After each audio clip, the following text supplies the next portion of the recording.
जो भीड़ यहाँ पे आप जो बोल रहे हैं ना, हाई कोर्ट नहीं जा पा रहे हैं, इसका एक बहुत बड़ा खामियाजा मुझे जो लग रहा है, मैंने जो अभी तक देखा सवेरे से, इन्हें घाटों को बंद कर दिया गया है। पब्लिक को केवल 2 घाट पे नहलाने के लिए बोल रहे हैं कि भैया आप वहाँ स्नान करिए, जिससे क्या हो रहा है, भीड़ पूरा एक जगह पूरा डाइवर्ट होकर जा रही है। हाँ, वहाँ पे पूरा हौच पौच वाला सिस्टम हो गया है। इसके लिए प्रशासन को सोचना चाहिए।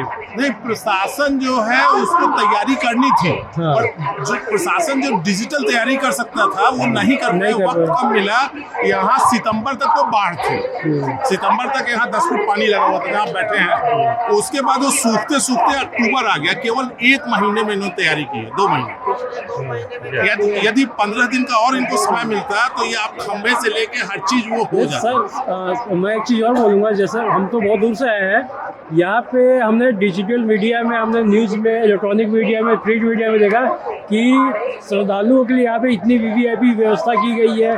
खाने से लेके, बैठने से लेकर उठने तक, स्नान तक की व्यवस्था इतनी अच्छी की गई है कि कोई भी श्रद्धालु परेशान नहीं हो रहा है। लेकिन अब यहाँ आने के बाद स्थिति जस्ट उल्टी है। आज कम्युनिकेशन प्रॉपर्ली नहीं हो रहा है, और दूसरी जो सबसे बड़ी चीज है, मोबाइल का नेटवर्क काम नहीं कर पा रहा है। आप किसी से सूचना वो करते, इनको कम से कम यहाँ जबरदस्त व्यवस्था करनी चाहिए थी कि 3 करोड़ लोग आ रहे हैं तो कम से कम 50 लाख लोग मोबाइल के साथ होंगे, तो 50 लाख के कंजेशन के हिसाब से इनको रखना चाहिए था टावर। वो नहीं रखा, वो दिक्कत लगी। बाबा जी ने जितना बाहर एडवर्टीजमेंट या प्रचार किया जी, यहाँ का एडमिनिस्ट्रेशन जो है वो उतने चीजों को जमीन पे उतार नहीं पाया। बाबा में इसमें गलती नहीं है, बाबा की गलती नहीं है। बाबा ने अपने तरफ से, बाबा योगी आदित्यनाथ जी ने अपने तरफ से जितना प्रयास किया है, साधुवाद के पात्र है। और शायद ही इस तरह का कोई मुख्यमंत्री इतने बड़े स्तर पे आज तक प्रयागराज के जो कुंभ होता आया है, कभी कोई संपन्न नहीं कर पाया है। बाबा जी ने कोई कोताही नहीं की, लेकिन हमारे यहाँ का एडमिनिस्ट्रेशन उतना सक्षम अभी नहीं है। उस एडमिनिस्ट्रेशन ने हौच पौच कर दिया, पब्लिक को उतना सहयोग नहीं दे पाई, जिससे कि ये कुप्रबंध फैल गया। सर मेरा एक सवाल और है, क्या आपको लगता है कि यहाँ जो वीवीआईपी प्रोटोकॉल्स है, जो बड़े नेता, बड़े जो IAS IPS जो भी है ना, उनको लेके वो सारे रास्ते को ब्लॉक कर रहे हैं, एक रास्ता उनको कॉरिडोर बना के दिया जा रहा है, इसके कारण जो श्रद्धालु है इनका रूट डाइवर्ट करके उनको घुमा दिया जा रहा है। देखिए हम आपको बता रहे हैं, जो मेन अमृत स्नान के दिन है उस दिन वीवीआईपी नहीं आते, उस दिन नहीं आते, उसका नियम है। क्योंकि 54 में नेहरू जी आए थे तो 3000 लोगों की डेथ हुई थी। उसके बाद से ये हो गया, एक कमेटी बैठी, उसने ये बता दिया कि कोई भी जो महाकुंभ के मेन स्नान के वो होंगे उस दिन वीवीआईपी नहीं आएंगे।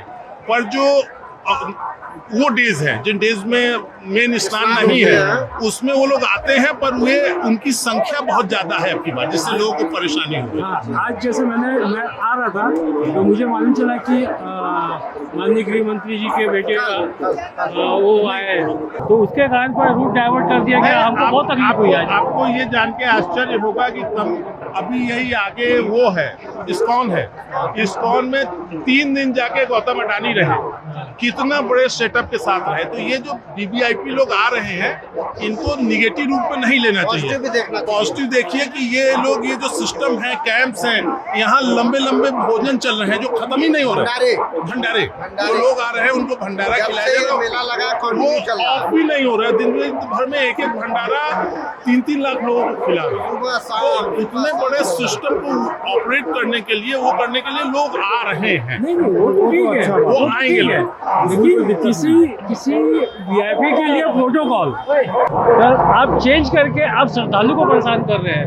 आप उनको एक कार्ड दीजिए ना, आप पूरे घाट को बंद कर दिए है। अभी ये कुछ इसमें कुछ विसंगतियां हैं। एक चीज और हम आपको बता दें, परसों तक हम लोग चूंकि यही प्रयागराज के निवासी हैं, परसों तक जो शहर की स्थिति थी, हम लोग गाड़ी नहीं चला पाते थे। लेकिन कल से जो शहर की स्थिति में बदलाव आया है, मैं प्रयागराज में लूकरगंज से गाड़ी से झूसी आया हूँ। मेरे घर पे झूसी आया हूँ। सवेरे मैंने अपने मित्र को झूसी से हाईकोर्ट छोड़ा। स्थिति ये थी कि 5-5 घंटे में हम लोग लूकरगंज से झूसी आ रहे थे, लेकिन आज की स्थिति ये है कि मैं आधे घंटे में झूसी पहुँच गया। नैनी से रोड इतनी अच्छी खोल दिया इन्होंने अब वो विसंगतियां कम हुई है। मैं आज नैनी से राजरूपपुर जी। आपके लुकरगंज थाने के आगे जी। राजरूपपुर अंदर समझ कालिंदीपुरम गया, कॉलोनी समझ है, गया, समझ गया। मैं वहां तक गया हूँ 6 घंटे में आज जी। आज की बात बता रहा हूँ। हो सकता है, लेकिन हमारा जो आज का अनुभव रहा बहुत Exactly, बढ़िया। आपको तो जगह बता दिया। आप पैदल गए होंगे।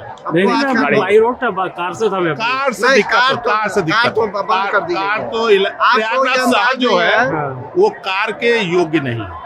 नहीं, आज कार यहाँ जबरदस्ती कार लोग चलाते हैं, एक कार घंटे के योग्य नहीं है। में छोटा सा शहर है, गाड़ियां मोटरसाइकिल से जाएंगे आप हर जगह पहुंच जाएंगे। रोडें थोड़ी सकरी है यहाँ नहीं, पे। पुराना शहर है। पुराना शहर। पुराना शहर है, आपको 4 लेन 6 लेन चाहिए कार के लिए। और यहाँ 2 इतने- लेन मुश्किल से है। घरों को तोड़ के 4 लेन किया गया है। और एक सबसे बड़ी चीज साहब देखिए, जब भी कोई घर में आयोजन होता तो कुछ कमी ज्यादा होता रहता है, इसलिए लोगों को भी उस हिसाब से व्यवस्था को मैनेज सर, करके तो आपको मैं बता रहा हूँ, मेरे जीवन काल का ये चौथा पूर्ण कुंभ मैं देखा।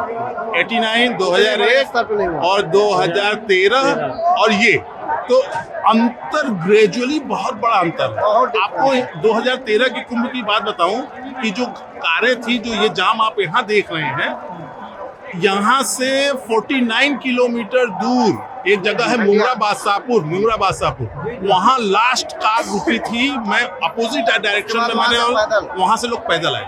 वो 2013 के कुंभ में मैं आया था, बट इस समय मैं छोटा था और ट्रेन से आया था, वो स्टेशन से पैदल तक गया। सर मैं भी 2013 में 17 घंटे जाम में था रोड पे। अच्छा, उससे तो लाख गुना अच्छी व्यवस्था, बहुत बेहतर इस बार की व्यवस्था अच्छी। बहुत बेहतर व्यवस्था, बहुत बढ़िया है। उसके अलावा एक चीज और बता दूं सर कि एक सबसे महत्वपूर्ण बात है कि इस कुंभ में स्वच्छता जो है, बहुत स्वच्छता बहुत अच्छी है। वो जो कुंभ टॉयलेट था बहुत अच्छी है 2013 का, 2013 का कुंभ था। मैं चौथा कुंभ आया हूँ। ये बात मैं आपकी मांग रहा हूँ। इस बार का जो व्यवस्था की है, खासकर टॉयलेट की व्यवस्था बहुत अच्छी की है, विशेष करके माताओं बहनों का ध्यान जरूर रखना बहुत है। ध्यान रखा पूरा नहीं दिखता है साहब। 2013 में आप चल नहीं सकते रहे इस रोड पे। अरे उसमें उबड़ खाबड़ कितने ठोकर खा मैं था जब रेलवे का बगल में।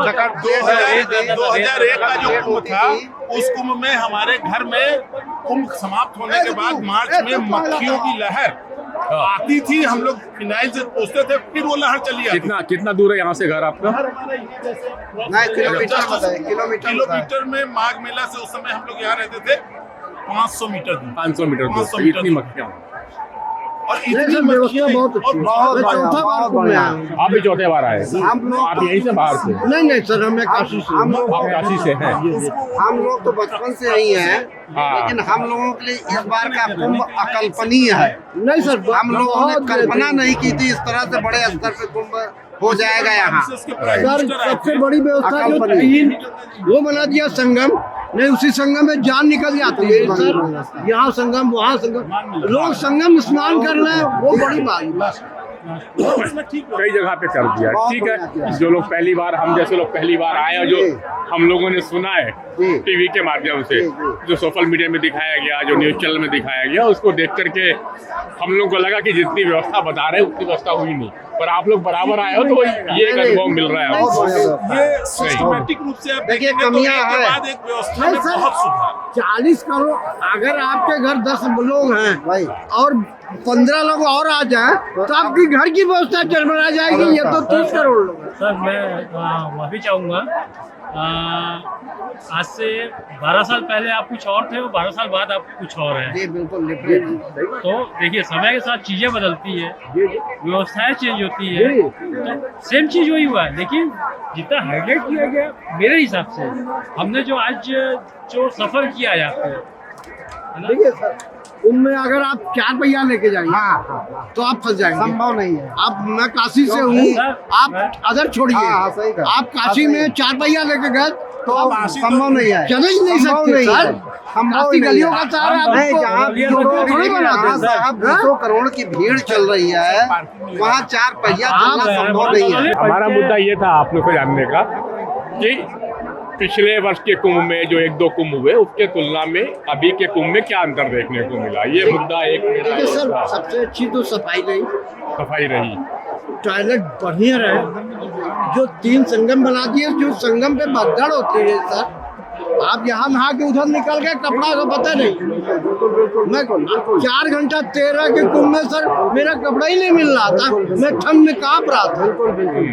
वो नहीं है सर कहाँ से है? काशी से ये अनुभव जानना हम लोग सर प्रयागराज के हम लोग जल्दी मेन स्नानों में एंट्री नहीं करते हैं, कारण कि हम लोग बाहर के लोगों को देखते हैं कि पहले इन लोगों को स्नान कर लेने दीजिए। और आप लोग तो रोजी गंगा के में गोद में खेल रहे हो। रोजी गंगा के एक तरह से हम लोग गंगा जी के पंडे हैं। मेरा नाम मृगांक शेखर सिंह है। मैं प्रयागराज में इलाहाबाद उच्च न्यायालय में अधिवक्ता हूँ। सर आपका भी परिचय हो जाए। मैं जितेंद्र सिंह, अधिवक्ता उच्च न्यायालय इलाहाबाद हाईकोर्ट। आपका भी परिचय हो जाए। मैं संजय मिश्रा, मैं काशी से हूँ, मैं अध्यापक हूँ। अध्यापक है। हमारा थोड़ा सा मेरी चर्चा हो जाए सर, आपसे मिलकर बड़ा अच्छा लगा। ऐसा लगा कि मैं अपने घर पे ही हूँ आज सर। दोस्तों, कुंभ में आपने सोशल मीडिया पे और मेन स्ट्रीम मीडिया पे साधु सन्यासियों के बीच में एक सन्यासी को देखा जिसे बार बार ये कहा गया कि वो IIT के पास आउट है और उसके बाद में उन्होंने सन्यास ग्रहण कर लिया। कुछ कंट्रोवर्सी भी रही, कुछ लोगों ने तो अच्छा कहा और कुछ में विवाद चला। मैंने सोचा कि लोकल लोगों से इस बारे में जानकारी ली कि क्या उन लोगों ने IIT बाबा को मिला, और मिला तो उन्होंने उसे किस रूप में देखा, परखा और समझा है। तो हमारे साथ में इलाहाबाद हाईकोर्ट में जो एडवोकेट हैं उनके साथ में हम जुड़ के बात करेंगे। सर, आप क्या उनके साथ में IIT बाबा से आपकी मुलाकात हुई? आपने IIT बाबा को मैंने मुख्य तौर पे फेसबुक, व्हाट्सएप पे उनकी जो रील्स आ रहे थे, उनके इंटरव्यूज आ रहे थे, देखे, उनसे मिलने की कोशिश किया, पर वो तब तक जो है मेले से कई बार आए और गए, तो मुलाकात नहीं हो पाई।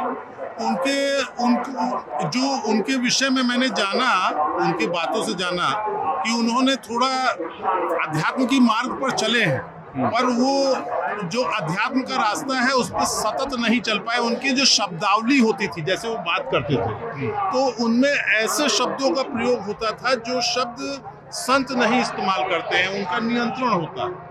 तो वो अनियंत्रित शब्दावली, जैसे ऐसे शब्द जो हम लोग आम बातचीत में सामान्य गृहस्थ लेते भी नहीं, संत के मुख से अच्छा नहीं लगता है, वो कंटिन्यूअसली लगातार सतत उपयोग कर रहे थे। उसके बाद उन्होंने सैद्धांतिक रूप से जो बातें कही, वो अद्वैत दर्शन और उस तरफ जा रहे थे कि मैं किसी का पिता नहीं, मेरा कोई पुत्र नहीं, मेरा कोई गुरु नहीं, मेरा कोई शिष्य नहीं, शिवो हम, ये सब कर रहे थे। जो आदि गुरु शंकराचार्य ने जो कहा, उन्होंने लगभग उसी को रिपीट किया जो सब लोग जानते हैं। सब लोग जानते हैं, वो कर रहे थे।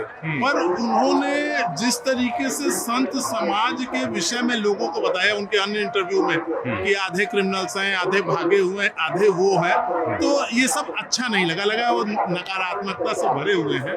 और वो आपका जैसे हमारे यहाँ सनातन उसमें कहते हैं कि आपकी जैसी मनोदशा रहेगी, हरि उसी रूप में मिले। तो उनकी मनोदशा देख के लग रहा था कि वो केवल नकारात्मकता, संत समाज के बीच में नकारात्मकता खोज रहे हैं। जो अध्यात्म का मार्ग है, उस मार्ग पे वो नहीं चल रहे हैं, कहीं उन मार्ग से वो थोड़ा हट गए। एक और हमारे मीडिया में दिखाया गया, एक विशेष लड़की को वायरल करने की कोशिश की गई। संगम, जहां सनातन के लोग हैं, साधु सन्यासी लोग बैठे हुए हैं, जहां से यह कहता हूँ पवित्रता महाकुंभ की जो मैं परिभाषा समझ पाता हूँ, मैं वो कहता हूँ कि महाकुंभ इसलिए अमृत वेला हो जाती है कि इतने सारे संत जिन्हें हम कभी देख नहीं पाते, जिनकी धूली हमको छूने को नहीं मिलती, उनके द्वारा स्नान किए गए पानी पे हमें नहाने का मौका मिल जाता है, हम ग्रहण करते हैं, वो हमारे लिए अमृत होता है। ऐसे पल में जहाँ पे प्रभु की इष्ट गाई जा रही हो, जहाँ पे साधु सन्यासियों का वज छुआ जा रहा हो, उसको न दिखाकर एक लड़की को वायरल करने की कोशिश जाती है। अब इस पे प्रयागवासियों का क्या कहना है? देखिए सर, हम लोग प्रयागवासी इससे थोड़ा दुखी हुए। ये लगा कि पूरे महाकुंभ को हाईजैक करके किसी दूसरी तरफ ले जाया जा रहा। हम लोग प्रयागवासी जो कुंभ को जानते हैं, तो हम कुंभ को ये जानते हैं कि कुंभ में 12 वर्ष में हिंदू समाज यहाँ पे आता है, और आने के बाद तमाम मुद्दों पे यहाँ बातचीत होती है, अपने धार्मिक मुद्दों को यहाँ चर्चा होती है, संतों से चर्चा होती है और उन चर्चाओं से घरेलू समस्याएं, पूजा पाठ की समस्याएं, आध्यात्मिक समस्याओं पे चर्चा, हर वर्ग हर उससे चर्चा, गृहस्थों की समस्याओं पे चर्चा होती है। तो इन सब विषयों को रखा जाता है, पर विषय को मोड़ के एक हमारे खरगोन से आई हुई एक आदिवासी लड़की को विषय पे लिया दिया। ठीक है, थोड़ा सा प्रचार होना कोई बुरी बात नहीं है, पर केवल रील्स उसी पे बन रहे हैं, लोग मोनालिसा की बात कर रहे हैं। ये कहीं ना कहीं लगा कि हमारा युवा वर्ग जो है वो कुंभ पे कुछ और खोज रहा है, कुंभ की जो मुख्य भावना है उससे विरत जा रहा है। और ये प्रयाग के लोगों ने इसको बहुत अच्छा नहीं माना। लगा कि हमको तो एक बार मैंने फेसबुक पर लिखा भी कि कुंभ ये भटका हुआ कुंभ है, जो मैसेज हमें देना चाहिए था समाज को। 45 करोड़ लोग आ रहे हैं, बाबाओं के हिंदू संस्थाओं के माध्यम से जो संदेश जाना चाहिए था, आज ये संदेश जाना चाहिए था कि हिंदुओं की प्रजनन दर घट गई है। संदेश जाना चाहिए था कि हमें जो जिहादी लोग और क्रूसेडर लोगों ने जो चैलेंज खड़ा किया है हिंदू समाज के सामने, उस चैलेंज से हम कैसे निपटेंगे, इस विषय पे चर्चा हो और सारे लोग अपनी विचार रखें। उसकी जगह ये हम लोग चर्चा कर रहे हैं मोनालिसा पे, उसकी आंख, तो निश्चित तौर पे ये कुंभ का विषय नहीं था। ये कुंभ का विषय है, कहीं ना कहीं युवाओं को एक प्रकार से कुंभ से भटकाने की, जो कुंभ का मूल तत्व है उससे भटकाने की कोशिश की गई है। ऐसी रिस्पॉन्सिबिलिटी मीडिया कम से कम नहीं उठानी चाहिए। ये इसमें एक सबसे बड़ा दोष है कि जो लोग ये सब कार्य कर रहे थे उसमें ज्यादातर लोग अनियंत्रित पत्रकार थे, जिनका पत्रकारिता से कुछ लेना देना नहीं, उनको नहीं मालूम। कुछ कुंभ मेला की छवि को खराब करने का भी प्रयास यहाँ किया जा रहा है। कुछ ऐसे भी मीडिया के लोग हैं यहाँ पे जो नहीं चाहते हैं कि यह कुंभ इतना दिव्यतम रूप में, इतना भव्यतम रूप में यह संपन्न हो, तो उस छवि को खराब करने का भी प्रयास किया जा रहा है। क्योंकि इस कुंभ की जो धरा है, या गंगा यमुना सरस्वती की जो ये धरती है, यहाँ पे बहुत सी दिव्य शक्तियाँ, देवलोक की शक्तियाँ हैं, तो कुछ निगेटिव शक्तियाँ भी हैं जो नहीं चाहती हैं कि संपन्नता से संपन्न हो। तो कुल मिलाकर के जो भी घटनाएं घटी, जिस तरह से सोशल मीडिया के कुछ लोगों ने और खास करके यूट्यूबर जो है, इंस्टाग्राम के जो कथित पत्रकार है, उन लोगों ने जो कृत्य किया है उसे कहीं ना कहीं प्रयाग के जो वासी है, प्रयाग के जो बसंते हैं, वे दुखी है और उन्हें लगता है कि जो मूल तत्व रहा है इस महाकुंभ का, उसे कहीं ना कहीं किसी गलत डायरेक्शन में ले जाने का एक प्रयास किया जा रहा है। तो आप जितने भी लोग मेरे चैनल को देखते हैं, इस बात की गंभीरता को समझे और बने रहिएगा मेरे चैनल के साथ में, क्योंकि सटीक अध्यात्म और सनातन की बातें हम यहाँ पे करेंगे, ऐसे ही लोगों के साथ मिलकर के।